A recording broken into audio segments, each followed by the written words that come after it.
ठीक है, आज हम पढ़ेंगे भाग 5, है ना। भाग 5 पढ़ेंगे। इसमें क्या है, केंद्र सरकार है। ठीक है, केंद्र सरकार में क्या होती है, कार्यपालिका होती है, एक विधायिका होती है और एक न्यायपालिका होती है। समझ रहे हो। उसी प्रकार राज्यों में क्या होती है, एक कार्यपालिका होती है, एक विधायिका होती है और न्यायपालिका होती है। तो केंद्र में जो कार्यपालिका है ना, उसका जो प्रमुख होता है वो कौन होता है, राष्ट्रपति होता है। समस्त कार्यपालिक शक्तियां किसमें निहित होती हैं, राष्ट्रपति में निहित होती है। कार्यपालिका अर्थात जो क्या करती है, नियमों को क्रियान्वित करती है, और जो नियम बनाएगी वो विधायिका कहलाती है। अंग्रेजी में बोले तो लेजिस्लेटिव जो है ना, लेजिस्लेटिव अर्थात विधायिका जो है नियम बनाती है। विधायिका कौन, केंद्र में संसद। संसद कौन, तो लोकसभा और राज्यसभा और राष्ट्रपति मिलकर क्या बनाएंगे, आपका नियम बनाएंगे। तो इसे क्या बोलोगे आप, विधायिका बोलोगे। अर्थात जो भी कानून बनाने का काम किसके पास है, तो वो है आपके विधायिका के पास है। विधायिका जो है कानून बनाती है, और जो कानून बनाया गया है उसको लागू करने का काम किसके पास है, वो लागू करने का काम आपके कार्यपालिका के पास है, एग्जीक्यूटिव के पास है। ठीक है, एग्जीक्यूटिव जो है विधायिका द्वारा बनाए गए कानून को क्या करेगी, लागू करेगी। क्लियर है बात। किसी को कोई कंफ्यूजन है कार्यपालिका विधायिका में, कार्यपालिका और विधायिका में किसी को कोई कंफ्यूजन हो रहा है। कार्यपालिका अर्थात क्या, बोलो। पायल नहीं है, आज बहुत से बच्चे कंफ्यूज हो गए होंगे 7:30 बजे का सोच के, है ना। इसलिए कम बच्चे हैं, 7:30 बजे तक ज्यादा हो जाएंगे।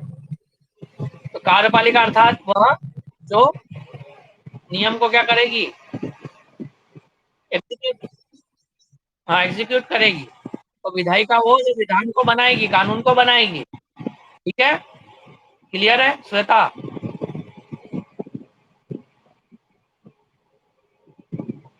श्वेता, और न्यायपालिका का काम क्या है, न्यायपालिका का काम क्या रहेगा आपका, न्यायपालिका क्या करेगी। विधायिका ने यदि सही तरीके से विधान नहीं बनाए हैं और कार्यपालिका ने ठीक तरीके से क्रियान्वयन नहीं कर रहा है, तो ये काम फिर किसके पास जाएगा, न्यायपालिका के पास। न्यायपालिका बोलेगी विधायिका को कि आप सही कानून बनाओ, या आपने जो कानून बनाया है वो गलत है। ये टोकने का काम किसके पास रहेगा, कि न्यायपालिका के पास रहेगा। ठीक है, और कार्यपालिका यदि नियमों को क्रियान्वित नहीं कर रही है, तो नियमों को क्रियान्वित करने के लिए निर्देश कौन देगी, आपकी न्यायपालिका देगी। तो तीनों चीजें क्लियर हो गई, कार्यपालिका, विधायिका और न्यायपालिका। कार्यपालिका अर्थात जो नियमों को क्रियान्वित करे, विधायिका अर्थात जो विधान को बनाए, और न्यायपालिका अर्थात जो यदि कार्यपालिका ठीक से काम नहीं कर रही है, न्यायपालिका ठीक से, विधायिका ठीक से काम नहीं कर रही है, तो न्यायपालिका क्या करती है, निर्देश देती है उन्हें कि ये काम आप ठीक से करो। विधायिका का काम यदि विधान बनाना है, तो न्यायपालिका बोलेगी विधायिका को कि आप ठीक से क्या बनाओ, विधान बनाओ, और कार्यपालिका को बोलेगी कि आप क्या करो, ठीक से नियमों को क्रियान्वित करो। ये काम कौन करेगा, न्यायालय करेगा। तो इस प्रकार केंद्र सरकार जो है हमारा भाग 5 है ना, भाग 5 जो है उसमें 3 चीजें आएंगी, कार्यपालिका आएगी, आपकी विधायिका आएगी, और तीसरी क्या आएगी, आपकी न्यायपालिका आएगी। मैं आपको एक फोटो शेयर कर रहा हूँ, उसको देखिए पहले। सबसे पहले एक फोटो शेयर कर रहा हूँ मैं आपको,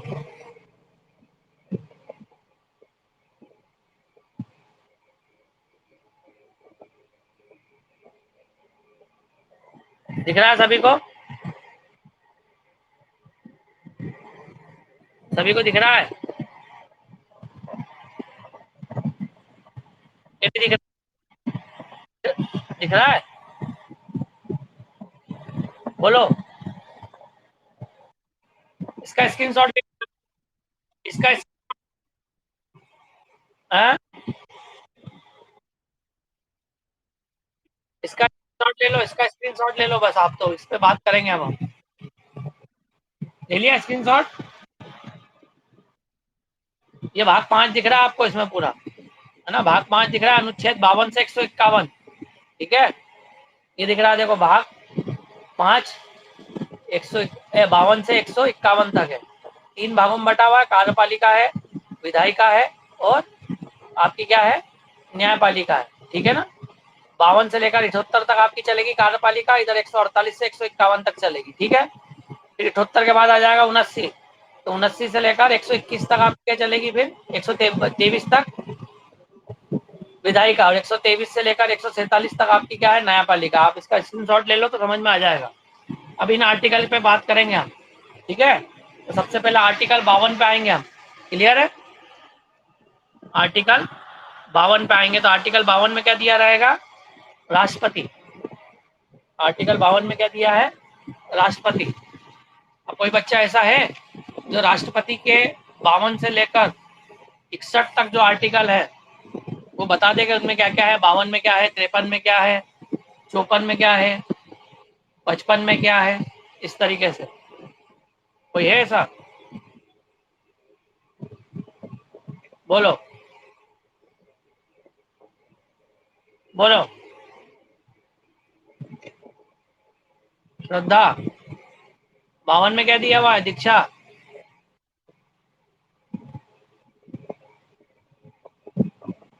बोलो। 72 की बात नहीं चल रही है, मैं कह रहा हूँ 52 से 60 की बात कर रहा हूँ, 72 में कहाँ आ गए। 52 से 60 की बात चल रही है, 52 से 60 जिसको सीरियल से याद है ना, वो बता दो मुझे, और जिसको याद होगा वो पास हो जाएगा, उसको कुछ भी नहीं करना। हाँ, ये 52 में दिया हुआ, ठीक है चलो। 53 में, ठीक है गुड। 53 हो गया, 54 बताओ। Good good good. 54 ठीक है, और बताओ 55।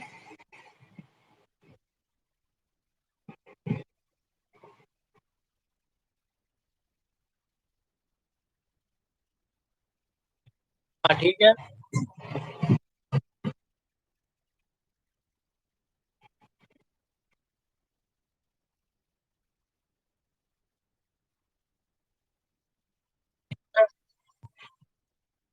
हाँ ठीक है।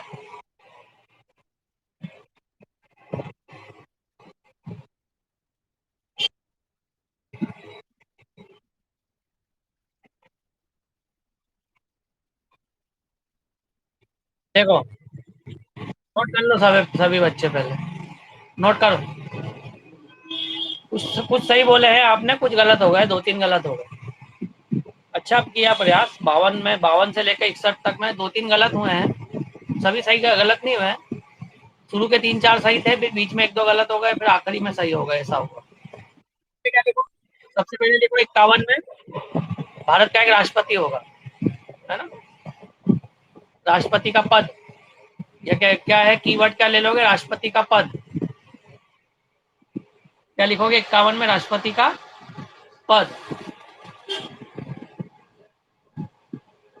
52 में कार्यपालिक शक्ति का प्रमुख। 52 में क्या लिखोगे, कार्यपालिक शक्ति का प्रमुख। लिया, लिख लिया आप लोगों ने। 53 में आ जाओ। 53 निर्वाचन, निर्वाचन मंडल, इलेक्टोरल सिस्टम क्या है उसका, कौन कौन भाग लेंगे निर्वाचन, ठीक है। 53 हो गया। 54 में लिखो कोटा, एक निश्चित कोटा प्राप्त करना पड़ता है जीतने के लिए राष्ट्रपति को, ठीक है। ये नहीं बताया था आपने, कौन सा नंबर हो गया है, कोटा कौन सा नंबर हो गया,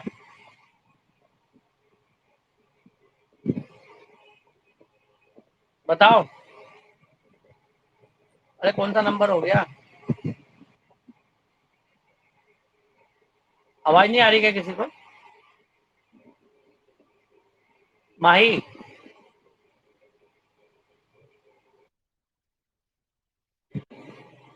हाँ वो कोटा बोलते हैं उसको, रीति का मतलब कोटा, ठीक है। 54 हो गया ना वो। देखो सबसे पहले क्या था, राष्ट्रपति का पद, इक्यावन। अब आप नोट करते जाओ, मैं बोलूं तो उसके साथ बोलना पड़ेगा, नहीं तो ऐसे कंफ्यूजन, मेरे पास कॉपी और वो नहीं है ना, पेन। थोड़ा आप लोग बोलोगे तो मैं कुछ आगे बढ़ूंगा। मैं बोलता जा रहा हूँ तो उसको नंबरिंग तो आप मेरे को बताते जाओ। राष्ट्रपति का पद 51 में है, सॉरी 52 में है, ठीक है।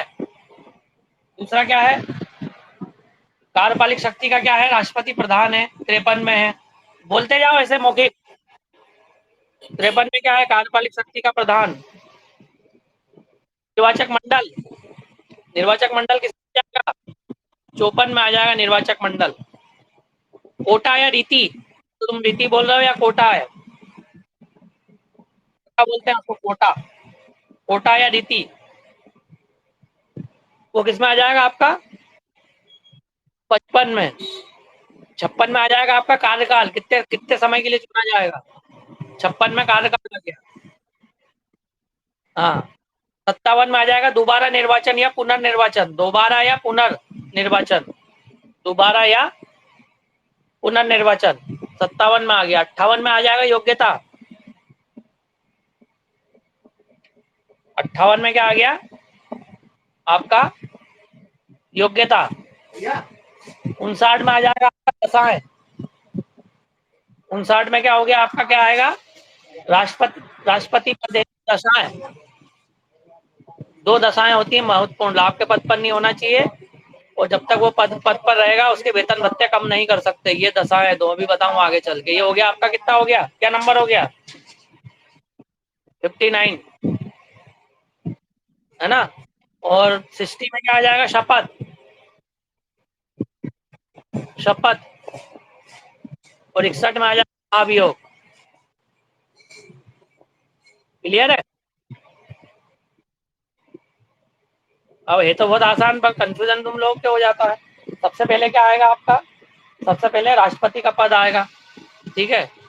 फिर आएगा राष्ट्रपति के पद के बाद कार्यपालिक शक्ति का प्रधान होगा, 2 नंबर पे आ जाएगा ना, 53 में आ जाएगा। आप नंबर बोलते लो, मैं बात बताता रहता हूँ। ये हो गया 53।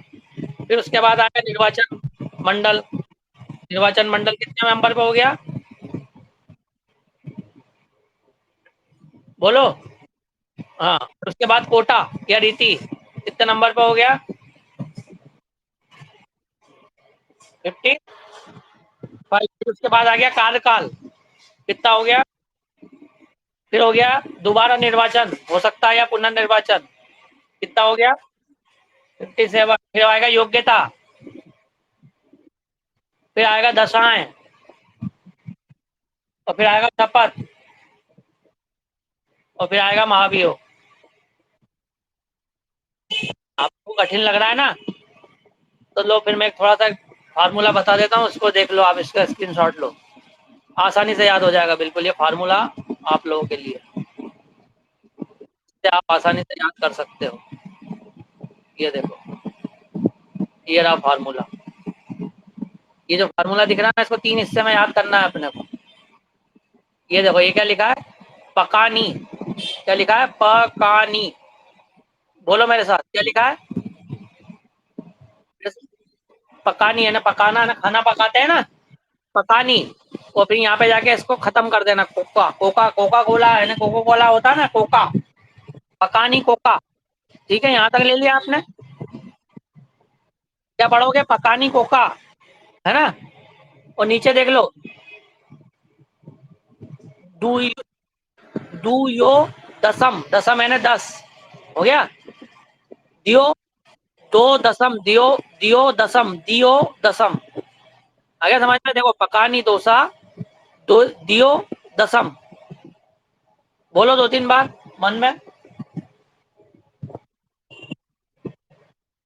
पकानी दोसा, कोका, सॉरी पकानी कोका, दियो, दियो दसम। तो 3 हिस्से में याद कर सकते हो आप। देखो, पकानी कोका तो एक हो गया आपका यहाँ तक, फिर दियो आप दूसरा ले लिया, और आखिरी में क्या हो गया, दसम, दसम तो हो ही रहा है याद आपको। दसम में क्या लिखा हुआ, दसम, दसम माने 10, है ना। पका, देखो पकानी कोका, ये याद हो गया, पकानी कोका याद हो गया, बोलो, हो गया पकानी कोका। तो फिर करके पकानी कोका, हो गया, पकानी कोका, दियो दसम, या दो यो दशम जो भी बोलना हो, दियो या ये दो, दोबारा निर्वाचन कर रहे हैं ना, दू यो, दू दू है ना, दोबारा दू यो, दू यो, और ये आखिरी में क्या हो गया आपका दशम। बोल के देखो 2-3 बार बोलो, जिस मोटी का भी याद हो। बस कोई बहुत बड़ी बात थोड़ी, 2-3 बार बोल के देखो सभी लोग, बच्चे मन में बोलो यार, माइक भी चालू कर लो, कोई दिक्कत नहीं है, बोल के देखो। 3 हिस्से में है ये, दिखे एक हिस्से में रहा है, लेकिन अपना है क्या है, ब्लरी है वो, थोड़ा सा ब्लरी है वो, मैंने उसको करा था तो ब्लरी है। तो याद कर लेना उसको, अपनी कॉपी में नोट कर लेना, क्या दिक्कत है। अब हर चीज सब सुविधा थोड़ी मिल जाएगी एग्जैक्ट, वो दिक्कत ये है कि वो ब्लरी है, उसको मैं कैसे वो करूं, बड़ा करने भी जा रहा हूँ तो हो भी नहीं रहा है बड़ा। तो सब बता दूंगा। 51 में क्या था, राष्ट्रपति का पद, तो पा से क्या हो गया, पद हो गया, पद से क्या हो गया, पद हो गया। फिर मैंने बोला 52 में क्या है, कार्यपालिक शक्ति का प्रधान है, तो ये हो गया देखो कार्यपालिका का प्रधान हो गया। नी का मतलब क्या हो गया, निर्वाचन, कौन कौन भाग लेंगे उसमें। को से क्या हो गया, कोटा, यानी कितना कितने वोट प्राप्त करना पड़ेंगे, विधायक का क्या मत मूल्य है, सांसद का क्या मत मूल्य है, उसकी बात करेंगे। का से क्या हो गया, कार्यकाल। दू से क्या हो जाएगा, दोबारा निर्वाचन हो सकता है। ओ से क्या हो जाएगा फिर, दू यो, यो से क्या हो जाएगा, योग्यता। द से क्या हो जाएगा, दशा है। श से क्या हो जाएगा, शपथ। और माह से क्या हो गया, महाभियोग। देखो जरा इसको, देखो बोल के देखो उसको, पकानी कोका दुयु दशम, बोलो सभी बच्चे, बोलो मन में बोलो। प कुछ भी नहीं है उसमें, प का नी कोका, ये हो गया है, दुयु दशम, बस खत्म। अब पा से क्या मतलब होगा बताओ। हाँ, दूसरे बच्चे बोले माही, तुम मत बोलो, दूसरे बच्चों को जब पूछूं मैं जब बताना, माही और श्रद्धा बाद में बोले। बताओ दूसरे बच्चों, पा से क्या होगा,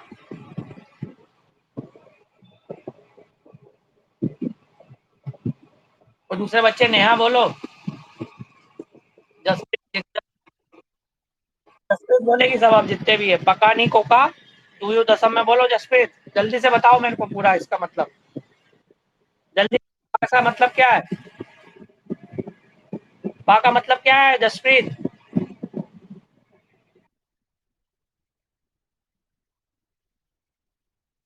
नहीं सभी क्या नहीं है, तो दीक्षा क्या है, नेटवर्क इशू क्या, दीक्षा क्लियर आ रही है आवाज, वो आप लोग का उसमें होगा, मेरी आवाज, वो आप लोगों की आवाज आ रही है, इसका मतलब इशू आप लोगों के उसमें। चलो पा से बताओ, पूरा बताओ जल्दी से मेरे को, पूरे जितने भी मैंने बताया शॉर्ट फार्मूला।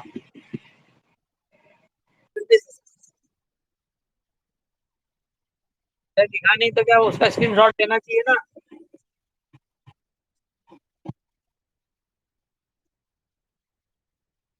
दीक्षा बताओ, दीक्षा बताओ,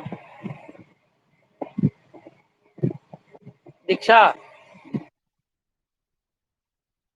जी मेरे को आ रही साहब आवाज, बोलो आवाज आ रही है मुझे, बोलो तुम तो बोलो ना, मुझे आ रही है आवाज।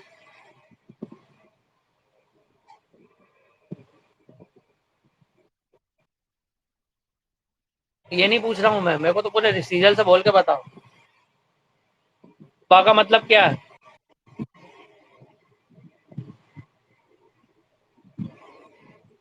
नहीं याद हुआ क्या, इतनी देर क्यों लग रही है यार, पा का मतलब क्या है,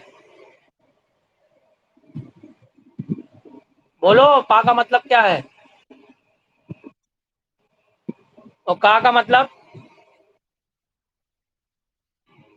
हाँ, और नी का मतलब निर्वाचन, और नी का मतलब का नी, को का मतलब कोटा। श्वेता,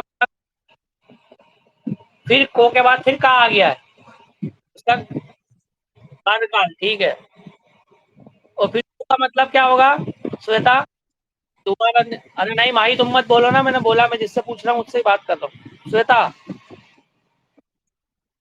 दोबारा निर्वाचन, दू यो का मतलब योग्यता। दसम का बता दो, तीन तीनों का जल्दी से श्वेता। दसम का मतलब, द का मतलब,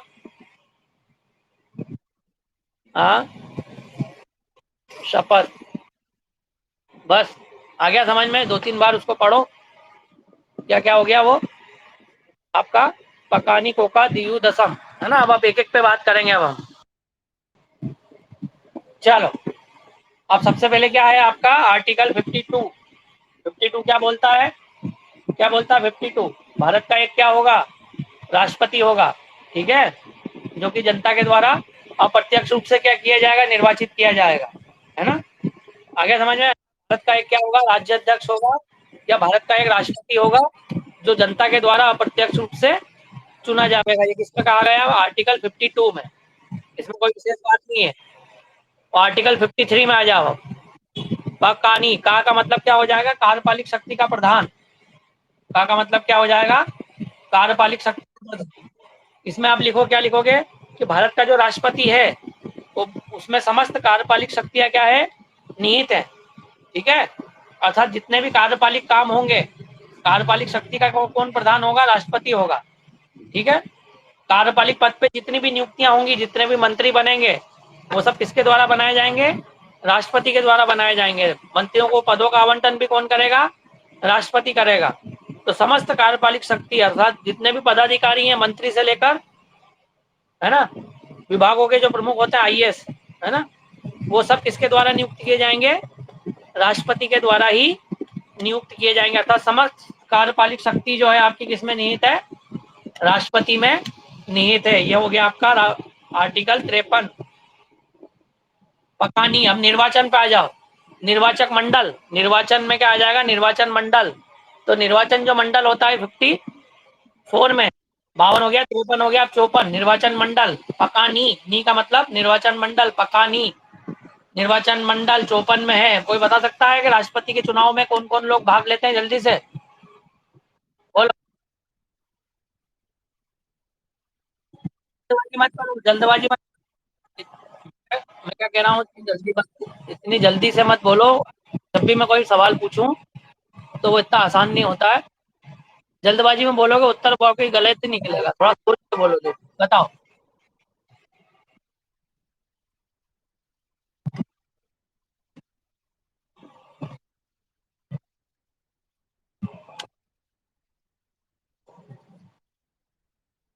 जम्मू कश्मीर कहाँ से आ गया? जम्मू कश्मीर कहाँ से आ गया? अरे विधानसभा कहाँ है अब जम्मू कश्मीर में? अरे नहीं समझा तुम। अब तो यूटी बन गया ना।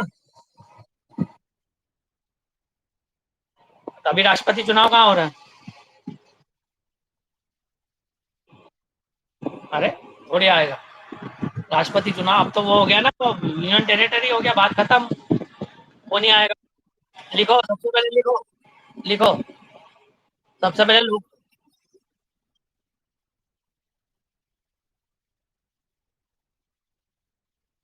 अभी अभी जोड़ दिया क्या? बस तो फिर अपने मन से क्यों जोड़ रहे हो बिना काम के कुछ चीजें जो हो ही नहीं? तो पॉलिसी मेकिंग संसद में हो ही नहीं, तुम अभी से ही बना रहे हो।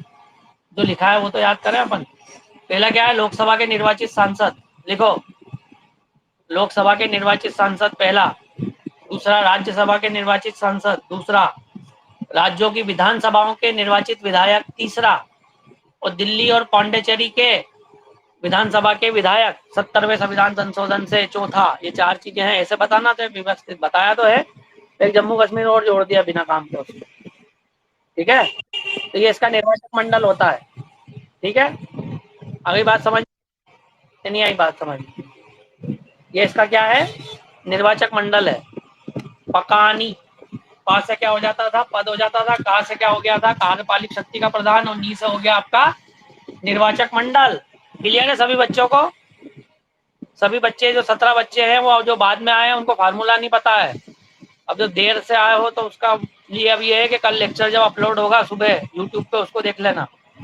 एक फार्मूला बताया याद करने का इन सभी बच्चों को, पकानी कोका डू यू दसम करके, और वो उसका स्क्रीनशॉट भी दिया था।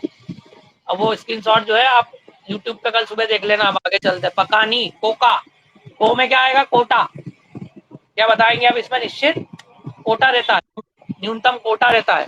तो उसके लिए मैं आपको स्क्रीन शेयर कर रहा हूँ फोटो की, वो देखो क्या कोटा होता है वो मैं बता रहा हूँ आपको। देखो स्क्रीन शेयर कर रहा हूँ मैं। कौन सा नंबर का आर्टिकल है कोटा? बोलो। 54 के 55, 54।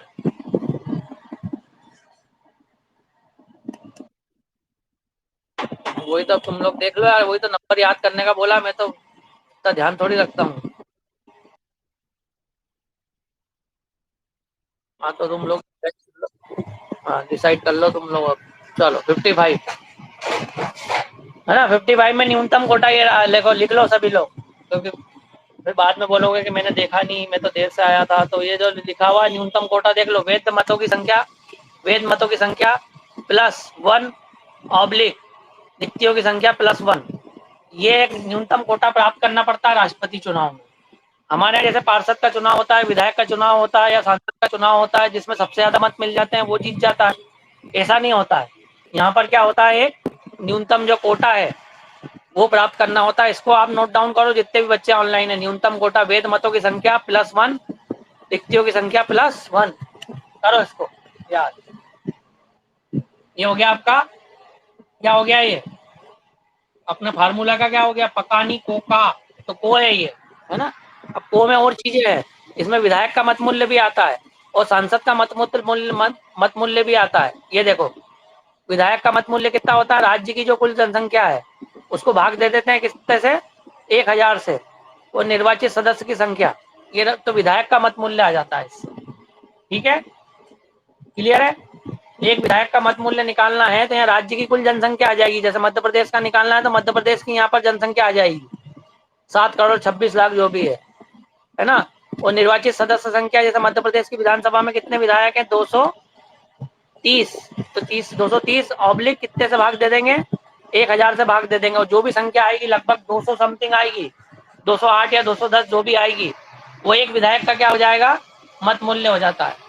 उसी प्रकार सांसद का मत मूल्य निकालना है तो सभी राज्यों के निर्वाचित विधायकों के मत मूल्य का कुल योग प्लस सांसद की निर्वाचित संख्या ने लोकसभा की संख्या प्लस राज्यसभा की संख्या, इन दोनों से क्या कर देते हैं? उसको भाग दे देते हैं।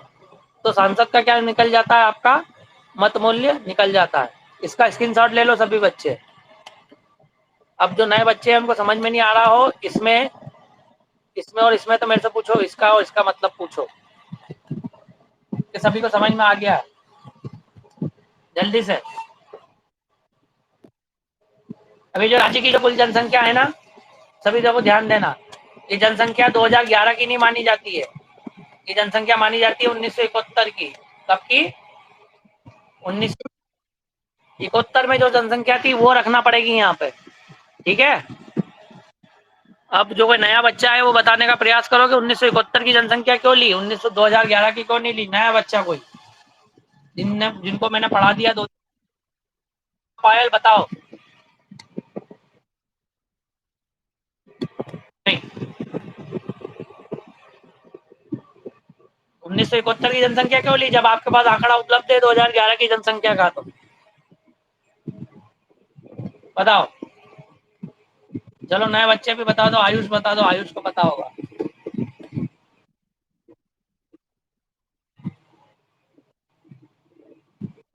बताओ जल्दी। नहीं याद है? दीक्षा बताओ।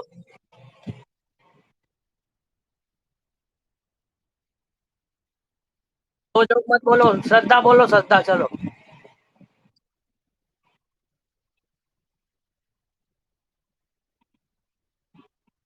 ठीक है, लोग म्यूट कर लो। एक ही जना बोलेगा, श्रद्धा बोलो, बाकी सब म्यूट कर लो। बोलो।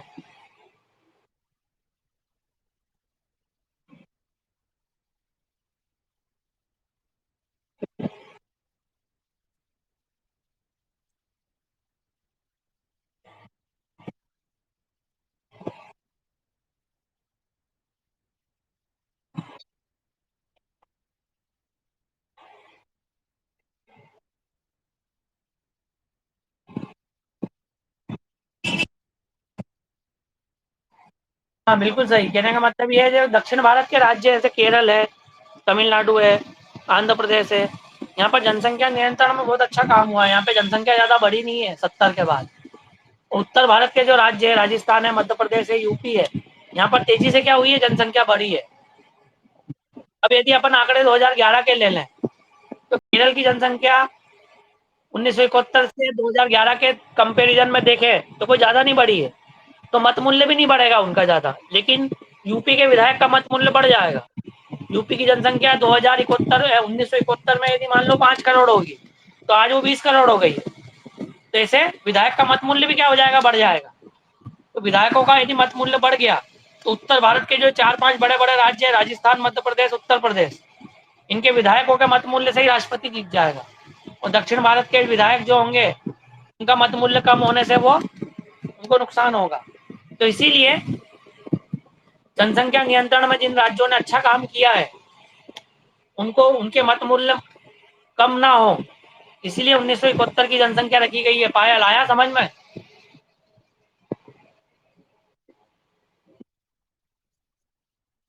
हाँ, यदि आज 2011 की जनसंख्या रख देते अपन तो यूपी का विधायक का मत मूल्य बहुत ज्यादा हो जाता, क्योंकि फार्मूला जो गणित का फार्मूला है ना, राज्य की जनसंख्या से क्या करना है आपको, विधायकों को भाग देना है, ऑब्लिक 1000 से भाग देना है, तो मत मूल्य क्या हो जाएगा, बहुत ज्यादा हो जाएगा। जितनी ज्यादा जनसंख्या उतना ज्यादा विधायक का मत मूल्य।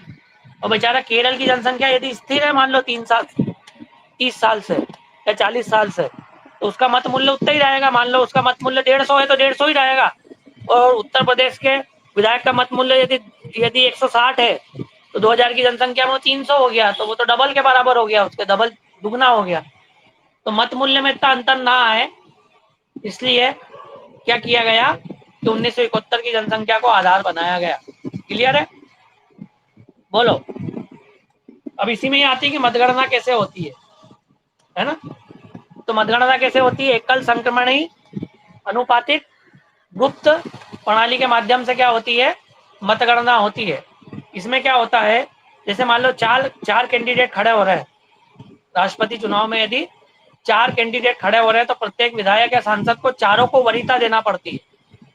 चारों को क्या वरीयता देना पड़ती है, जैसे एक नंबर, जैसे 4 कैंडिडेट है ABCD, या अपन मान लो रामलाल, श्यामलाल, मोहन और जो भी कुछ मान लो किसी को भी, है ना, चार जो है, चार जैसे मान लो आपके कैंडिडेट खड़े हुए हैं, मैं उस पर बता देता हूँ आपको, किस पे, व्हाइट बोर्ड पे। जैसे 4 कैंडिडेट खड़े हुए हैं आपके, 1 2 3 4, इसका नाम है राम, इसका नाम है मोहन, इसका नाम है नरेश और इसका नाम है सुरेंद्र, है ना। 4 कैंडिडेट है, राम, मोहन, नरेश और सुरेंद्र, 4 लोग खड़े हुए। अब मैं एक विधायक हूँ, अब मेरे को वोट देना है, तो मेरे को क्या देना पड़ेगा, चारों को वोट देना पड़ेगा। यदि मैं चाहता हूँ कि मेरी इच्छा है कि राम जीते, तो इसको मैं एक नंबर दे दूंगा। कितना नंबर दे दूंगा, 1 नंबर मेरी वरीयता है राम जीते। पर मेरे को इन तीनों को भी वरीयता देना पड़ेगी। 2 नंबर पे मेरी वरीयता है सुरेंद्र जीते, 3 नंबर पे मेरी वरीयता है नरेश जीते, और 4 नंबर पे मेरी वरीयता है कौन जीते, मोहन जीते। आया समझ में?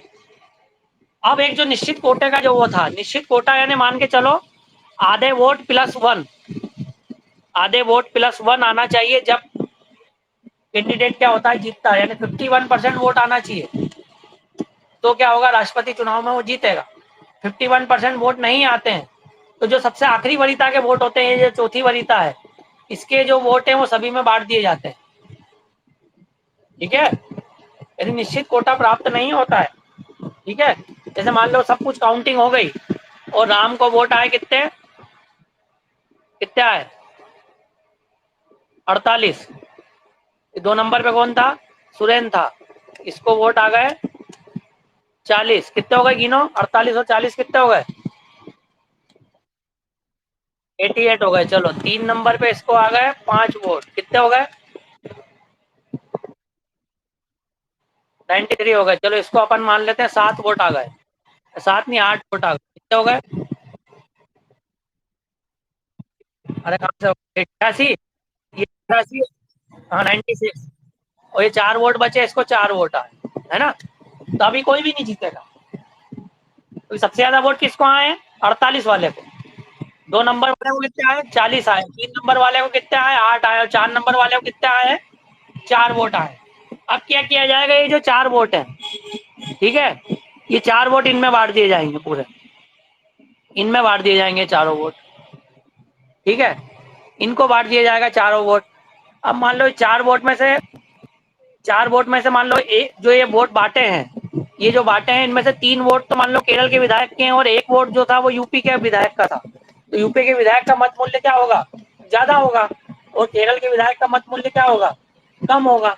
तो ये नहीं देखा जाता, वो जितने भी 4 वोट बचे हैं ना, वो बचे हुए वोटों को ऊपर के कैंडिडेटों में बराबर बांट देते हैं, ठीक है। तो जब उनको बांटा जाएगा, तो हो सकता है किस्मत से मान लो ये विधायक को, ये जो ऊपर विधायक है, इसको यूपी का वो मिल जाएगा। तो ये मान लो इसका मत मूल्य कितना हो गया? 52 हो गया। 51 चाहिए तो 52 हो गया, ठीक है। और इनके जो है मत मूल्य बाकी के जो 3 बचे, ये केरल के रहेंगे, तो इनको 40 से 41 हो सकता है, ठीक है। ये 8 से 9 हो सकता है। तो ये इस तरीके से, उसके बाद भी यदि नहीं होता है, तो फिर ये 8 मतों को भी क्या कर देते हैं? ऊपर बांट देते हैं। तो जो सबसे कम वोट लाता है ना, उसके वोट जो है अगले दौर की जनगणना, वो मतगणना में क्या कर दिए जाते हैं? ऊपर बांट दिए जाते हैं। और इस प्रकार एक निश्चित कोटा जो था 51% वो प्राप्त कर किया जाता है। जो आखिरी वाले के वोट है ना, एज इट इज ऊपर वालों में बांट देते हैं, ठीक है। इस आखिरी वाले को 4 वोट आए थे ना, तो वो चारों वोट कहाँ बांट देंगे? ऊपर के कैंडिडेटों को बांट देंगे। अब ऊपर के कैंडिडेटों को वापस देखेंगे, 51% हो गया तो ठीक है, नहीं तो फिर वो तीसरे नंबर का जो कैंडिडेट था उसके वोट बांट देंगे ऊपर, फिर देखेंगे। आ गया समझ में? तो ये भी हो सकता है कि दूसरे नंबर वाला भी जीत जाए कई बार। कैसे? क्योंकि दूसरे नंबर वालों को यूपी के वोट मिल जाए, यूपी के विधायक का मत मूल्य ज्यादा है, वो मिल जाए। तो पहले नंबर वालों को कम, मणिपुर वगैरह का विधायक है, उसका उसके मत मिल जाए तो उसको कम मिलेंगे। तो इस तरीके से क्या होता है, ये राष्ट्रपति का चुनाव होता है कि जो कम संख्या वाले वोट होते हैं वो ऊपरी उसमें क्या कर दिए जाते हैं? कन्वर्ट कर दिए जाते हैं। एकल संक्रमणी गुप्त मतदान प्रणाली है ये। एकल संक्रमणी का मतलब ये होता है सिंगल ट्रांसफॉर्मेबल। ट्रांसफॉर्मेबल का मतलब ये होता है आपके वोट को क्या कर दिया जाता है? ट्रांसफर कर दिया जाता है। अर्थात आपकी जो निचली वरीयता के वोट हैं वो ऊपर क्या कर दिए जाते हैं? ट्रांसफर कर दिए जाते हैं। इसलिए इसको बोला जाता है ट्रांसफॉर्मेबल। एकल संक्रमणी, है ना। अनुपातिक, अनुपातिक का मतलब यह होता है एक अनुपात में आपको क्या लाना है? वोट लाना है। इसका नाम ही होता है एकल संक्रमणीय अनुपातिक गुप्त मतदान प्रणाली, ये मतलब होता है इसका, ठीक है। आयुष, आया समझ में कि नहीं आया? क्या बोलते हैं इसका नाम क्या है पूरा?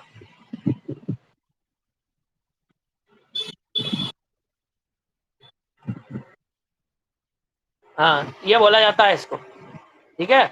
सिंगल का मतलब क्या होता है कि हर विधायक एक वोट देगा। एकल का मतलब हर विधायक एक वोट देगा, लेकिन सबकी वरीयता देगा। और अनुपातिक कम, एकल संक्रमण है ना, ट्रांसफर, उसका जो सबसे निचली पायदान वाले वोट है वो ट्रांसफर हो जाएंगे। इसको बोलते हैं, बोला जाता है ट्रांसफॉर्मेबल। अनुपातिक का मतलब क्या होता है? एक निश्चित अनुपात में राष्ट्रपति को क्या करना पड़ेगा? वोट प्राप्त करना पड़ेगा, है ना। और गुप्त का मतलब गुप्त रहेंगे, आपको पता नहीं पड़ेगा कि किसको आपने वोट दिया है। तो ये होता है एकल संक्रमणी अनुपातिक गुप्त मतदान प्रणाली के माध्यम से क्या होता है? राष्ट्रपति का चुनाव होता है। अर्थात राष्ट्रपति को चुनाव में एक निश्चित कोटा प्राप्त करना होता है। यदि निश्चित कोटा प्राप्त नहीं करता है, तो निचली वरीयता वाले जो वो है उम्मीदवार है, उसके जो मत है वो ऊपरी वरीयता वाले उम्मीदवारों में समान रूप से क्या कर दिए जाते हैं? बांट दिए जाते हैं। और जब तक निश्चित कोटा प्राप्त नहीं होता, ये क्रम चलता रहता है, पहले दौर दूसरे दौर का, इस तरीके से। क्लियर है? लेकिन अधिकांशतः क्या होता है, राष्ट्रपति चुनाव में पहले दौर में ही क्या हो जाता है? निश्चित कोटा प्राप्त हो जाता है, तो दूसरे दौर की नौबत नहीं आती है, ठीक है। ऐसा कोई राष्ट्रपति चुनाव था जिसमें दूसरे दौर की गणना करनी पड़ी? बताओ, ऐसा कोई राष्ट्रपति चुनाव था जिसमें दूसरे दौर की क्या करना पड़ी? गणना करना पड़ी, बताओ।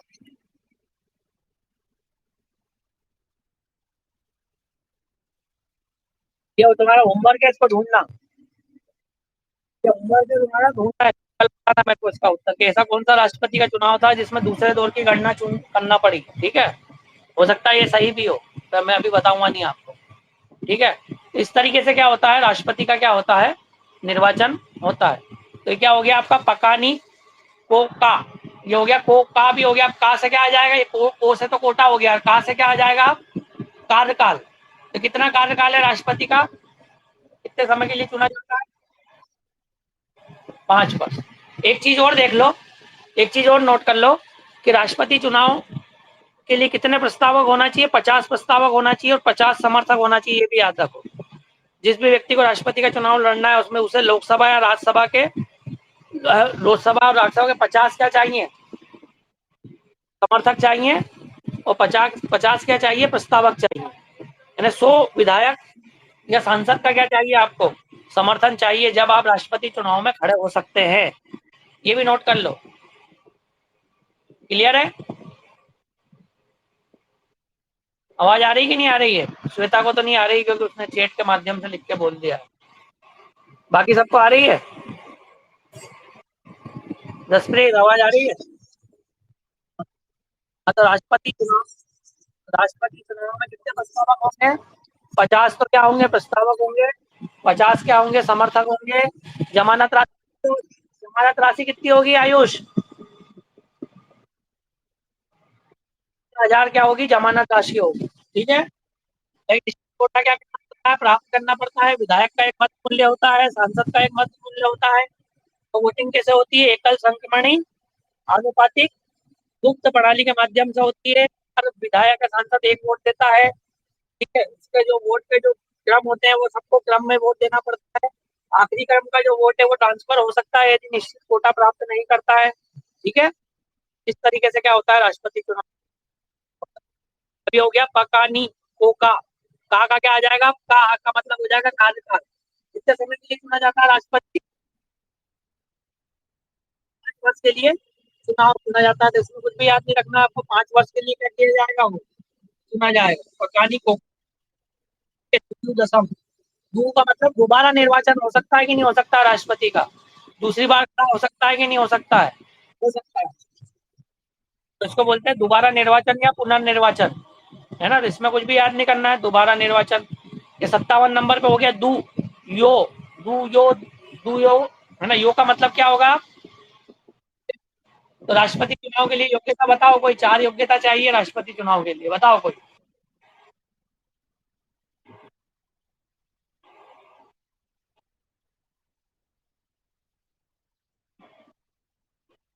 हाँ बिल्कुल सही। ये 4 योग्यता होना चाहिए। भारत का नागरिक होना चाहिए, 35 वर्ष आयु होना चाहिए, लोकसभा सदस्य रखने की योग्यता होना चाहिए। लोकसभा सदस्य बनने की योग्यता का मतलब मतदाता सूची में क्या होना चाहिए? उसका नाम होना चाहिए, और लाभ के पद पर नहीं होना चाहिए। 4 योग्यता राष्ट्रपति में होना चाहिए। उसकी आयु 35 वर्ष होना चाहिए, भारत का नागरिक होना चाहिए, लोकसभा सदस्य होने की योग्यता होना चाहिए। लाभ के पद का मतलब कोई सरकारी नौकरी में नहीं होना चाहिए। लाभ का पद का मतलब ये सरकार से कोई लाभ नहीं ले रहा हो, अर्थात बेरोजगार होना चाहिए पूर्ण तरीके से। सरकार से किसी प्रकार का कोई लाभ नहीं लेगा, ये कहलाता है लाभ के पद पर नहीं होना। क्लियर है? पकानी कोका दू यो भी हो गया दसम। 10 का मतलब दशाएं। राष्ट्रपति पद के लिए क्या क्या दशाएं होती? तो 2 दशाएं मुख्य है। एक तो वही लाभ के पद पर ना हो, और दूसरी दशा ये होती है कि राष्ट्रपति पद पर रहते हुए उसके वेतन भत्तों को कम नहीं किया जा सकता कभी भी, है ना। राष्ट्रपति को जो 5 लाख रुपए मिल रहा है ना, तो जो 5 लाख जो उसका वेतन है, वेतन और जो भत्ते हैं, उसके पद पर रहते हुए उसके वेतन और भत्तों को कम नहीं किया जा सकता। ये राष्ट्रपति पद की दशाओं में 2 चीजें याद रखना है आपको, कि लाभ के पद पर ना हो और क्या ना हो, पद पर रहते हुए उसके वेतन भत्तों को कम नहीं किया जाएगा।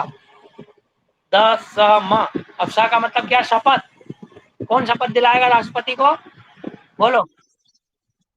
सुप्रीम कोर्ट का जो न्यायाधीश है वो उसे काय की शपथ दिलाता है? संविधान की रक्षा की शपथ दिलाता है। काय की शपथ दिलाता है राष्ट्रपति को? संविधान की रक्षा की शपथ दिलाता। मंत्री काय की शपथ लेते हैं? पद व गोपनीयता की शपथ लेते हैं मंत्री। और राष्ट्रपति काय की शपथ लेता है? पद संविधान की रक्षा की शपथ। क्लियर है? माँ का मतलब क्या होगा? महाभियोग। राष्ट्रपति को यदि हटाना है तो महाभियोग लाया जाता है। कहां पर लाया जाता है? लोकसभा में भी ला सकते हैं। सुनो, अब मत बोलो, अभी पूछ नहीं रहा हूँ।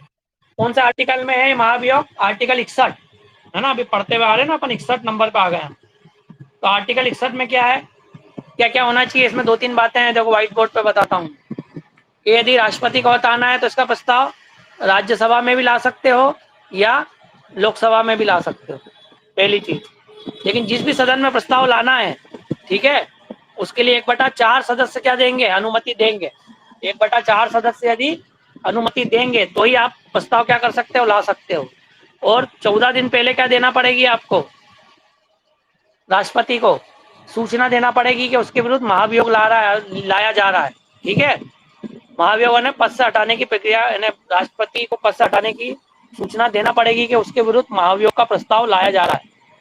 14 दिन पहले आपको सूचना देना पड़ेगी। फिर क्या होगी, पहले सदन में क्या होगी, इसकी जांच होगी। तो जांच कौन करेगा, जांच या तो न्यायाधीश की कमेटी कर सकती है, या जो भी आपके लोकसभा के सांसद हैं या राज्यसभा के सांसद हैं उनकी कमेटी कर सकती है। जांच के बाद रिपोर्ट फिर क्या देगी, सदन को दी जाएगी। फिर उस पर क्या होगा, सदन को जब रिपोर्ट दी जाएगी तो सदन उस पर क्या करेगा, उस पर क्या होगी, फिर सदन में बहस होगी। ठीक है, हाँ, बहस के बाद होती है वोटिंग। फिर उसके बाद क्या होगी, इस पर वोटिंग होगी। फिर इस पर क्या होगी, आपकी वोटिंग होगी। और वोटिंग के बाद कितने परसेंट, कितने कितनी कितनी वोटिंग से होना चाहिए पारित, वो कितनी वोटिंग से पारित होना चाहिए, 2/3 बहुमत से क्या होना चाहिए, पारित होना चाहिए एक सदन से। फिर यही प्रक्रिया दूसरे सदन में भी जाएगी, वहां पे जांच नहीं होगी, बस वहां पे जांच नहीं होगी, लेकिन बहस होगी वहां पे भी क्या होगी, वोटिंग होगी, और 2/3 बहुमत से प्रस्ताव पारित करना पड़ेगा। उसके बाद यदि सिद्ध हो गया कि राष्ट्रपति को हटाया जाए तो राष्ट्रपति को हटाया जा सकता है। क्लियर है, तो एक बार और सुन लो मेरे से ध्यान से कि राष्ट्रपति को हटाने का प्रस्ताव, है ना, किसी भी सदन में लाया जा सकता है, लोकसभा में भी लाया जा सकता है, या राज्यसभा में भी लाया जा सकता है। जिस सदन में लाना हो उसके 1/4 सदस्य क्या देंगे, हस्ताक्षर करके देंगे तो प्रस्ताव लाया जा सकता है। 14 दिन पहले क्या देना पड़ेगी, राष्ट्रपति को सूचना देना पड़ेगी। जिस भी सदन में आया है प्रस्ताव, वहां पे एक जांच कमेटी बनेगी, या तो सांसद की हो सकती है या न्यायाधीश की हो सकती है। वो जांचेगी कमेटी, और जांच में सिद्ध हो गया कि राष्ट्रपति ने क्या किया है, गलत काम किया है, संविधान के विरुद्ध काम किया है ना, संवैधानिक भावना के अनुरूप काम नहीं किया है, बायस होकर काम किया है ना, तो राष्ट्रपति को हटाने का प्रस्ताव क्या हो जाएगा, पारित हो जाएगा। ये प्रस्ताव फिर उसी सदन में बहस के लिए जाएगा, उस पर फिर वोटिंग होगी, वोटिंग में फिर 2/3 बहुमत देखा जाएगा, और प्रस्ताव फिर दूसरे सदन में जाएगा, वहां पर जांच नहीं होगी, वहां पे बहस होगी, फिर बहस के बाद वोटिंग होगी, फिर 2/3 बहुमत से पारित होना चाहिए, तो राष्ट्रपति को आप हटा सकते हो। क्लियर है, बताओ जसप्रीत, बताओ बोल के क्या क्या प्रक्रिया थी, राष्ट्रपति को हटाने की प्रक्रिया बताओ जल्दी। स्निग्धा, क्या प्रक्रिया है बताओ, कितना हटाएंगे राष्ट्रपति को, अनुच्छेद 61 के तहत महाभियोग हटाएंगे।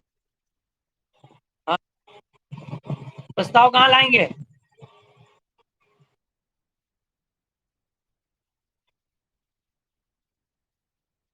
ठीक है, कितने सदस्यों की अनुमति चाहिए इसके लिए, स्निग्धा से पूछ रहा हूँ, कितने सदस्य, 1/4 सदस्य, कितने दिन पहले सूचना देना होगी, अरे आयुष तुम मत बोलो, स्निग्धा बताओ कितने दिन पहले सूचना देना पड़ेगी, क्या होगा, प्रस्ताव जिस सदन में जाएगा तो वहां पे क्या होगी,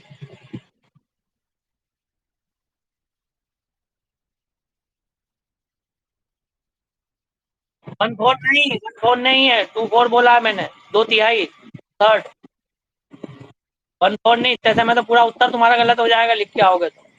पीएससी में, बीए में भले नंबर दे देगा, लेकिन पीएससी में यदि 1/4 लिख दिया ना 2/3 की जगह, तो पूरा उत्तर तुम्हारा गलत, 0 नंबर। हर चीज को क्लियर समझना पड़ता है, जब तो दिक्कत आती है पीएससी में। एक एक कॉन्सेप्ट परीक्षा में सवाल आएगा, पीएससी में क्या सवाल आएगा, राष्ट्रपति को हटाने के लिए सदन से कितना बहुमत पारित होना चाहिए, 1/4, 2/4, 2/3, तो 2/3 दिमाग में रखो, है ना, आ गया समझ में। तो राष्ट्रपति को हटाने के लिए 2/3 बहुमत चाहिए, फिर दूसरे सदन में जाएगा, वहां पे बहस होगी, वहां पे भी 2/3 बहुमत चाहिए, जब जाके राष्ट्रपति को आप हटा सकते हो। ये महाभियोग प्रक्रिया हो गई आपकी। हाँ पायल बोलो।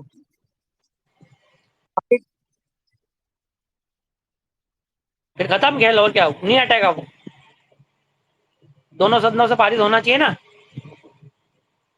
राष्ट्रपति को नहीं हटाएंगे फिर। दोनों सदनों से पारित होना अनिवार्य है 2/3 बहुमत से। पहले सदन ने हटा दिया, दूसरा यदि नहीं करेगा तो फिर क्या, को नहीं हटा सकते। आ गई बात समझ में?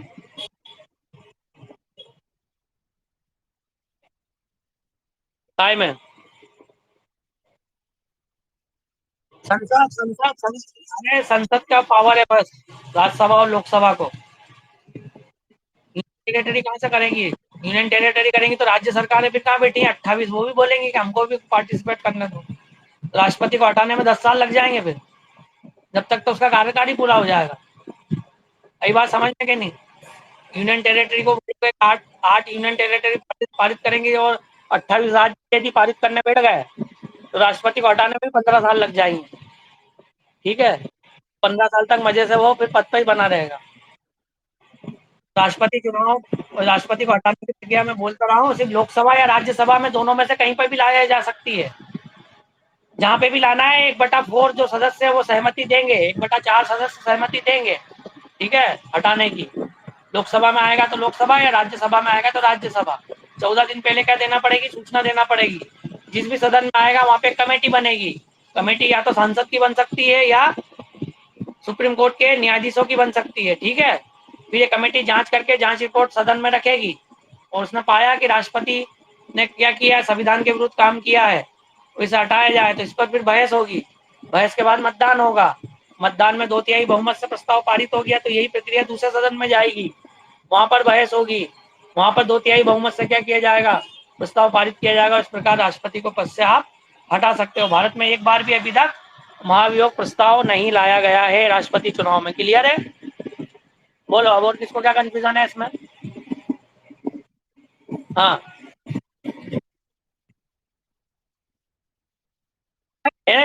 राष्ट्रपति जब जांच कमेटी बैठेगी ना, जो जांच कमेटी बैठी है न्यायाधीश की, वो न्यायाधीश की कमेटी राष्ट्रपति को बुलाएगी सदन में। तो राष्ट्रपति या तो खुद आ जाए या अपने वकील को भेज दे, पक्ष तो रखेगा ना अपना वो। जांच कमेटी जांच कैसे करेगी, जब तक राष्ट्रपति को तो बुलाना पड़ेगा ना, राष्ट्रपति से बयान तो लेना पड़ेंगे। तो राष्ट्रपति या तो खुद आ जाए या अपने वकील को क्या कर दे, भेज दे। तो सदन में राष्ट्रपति को भी आना पड़ता है, या राष्ट्रपति यदि नहीं आना चाहता है तो वो अपने वकील को भी क्या कर सकता है, भेज सकता है, वकील भी उसकी तरफ से जवाब दे सकता है। क्लियर है? हाँ, क्योंकि जांच समिति जांच किसकी करेगी, राष्ट्रपति को तो बुलाना पड़ेगा। तो राष्ट्रपति यदि आ जाए तो अच्छी बात है, तो वो यदि नहीं आएगा तो क्या भेजेगा, उसका वकील भेजेगा। और मान लो वकील भी नहीं भेजा उसने, वो स्वयं भी नहीं आया, तो क्या होगा फिर? जांच कमेटी एक तरफा क्या दे देगी, फिर फैसला दे देगी। ठीक है, कि इनके ऊपर जो आरोप लगाए गए, और इस तारीख को जब इनको बुलाया गया तो ये आए नहीं, इसका मतलब ये है कि उनके ऊपर लगाए गए आरोप क्या है, सही है। यही होगा ना। आपको यदि न्यायाधीश बना दे लोकसभा में और भेज दे और राष्ट्रपति आए नहीं, तो आप क्या करोगे, एक आध मौका और दे दोगे कि चलो आज नहीं आ पाया, हो सकता कुछ काम आ गया हो। ठीक है, अगले दिन आ जाएगा, तो अगले दिन का मौका दे दिया, अगले दिन भी नहीं आया तो एक दो मौके दे देंगे वो जांच समिति वाले। और राष्ट्रपति आ भी नहीं रहा है, वकील को भी नहीं भेज रहा है, इसका मतलब क्या माना जाएगा फिर? क्या माना जाएगा कि वो अपने आरोपों से क्या है, आरोप जो लगाए गए हैं वो सही है, इसका मतलब जब भी तो आ नहीं रहा। नहीं तो क्या भेजता, अपने वकील को भेजता ना। तो ये होता है। तो राष्ट्रपति की जो सुनवाई होती है, जब जब राष्ट्रपति पर महाभियोग की जो सुनवाई होती है जांच कमेटी में, तो राष्ट्रपति स्वयं उपस्थित हो सकता है या अपने वकील को भेज सकता है। क्लियर है? ठीक है, और पूछो। तो क्या था अपना फार्मूला? एक बार और मैं स्क्रीन शेयर कर देता हूँ उस फार्मूले की, जो बाद में बच्चे आए वो देख लो। एक फार्मूला था, इसका स्क्रीनशॉट खींच लो।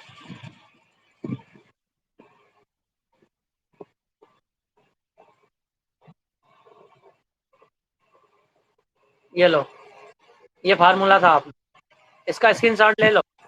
इसमें था ये 3 हिस्सों में था, पकानी, ये पकानी, क्या का पकाना है, कोका, ये कोका, पकानी कोका, दुयु, दुयो दसम, ये हो गया।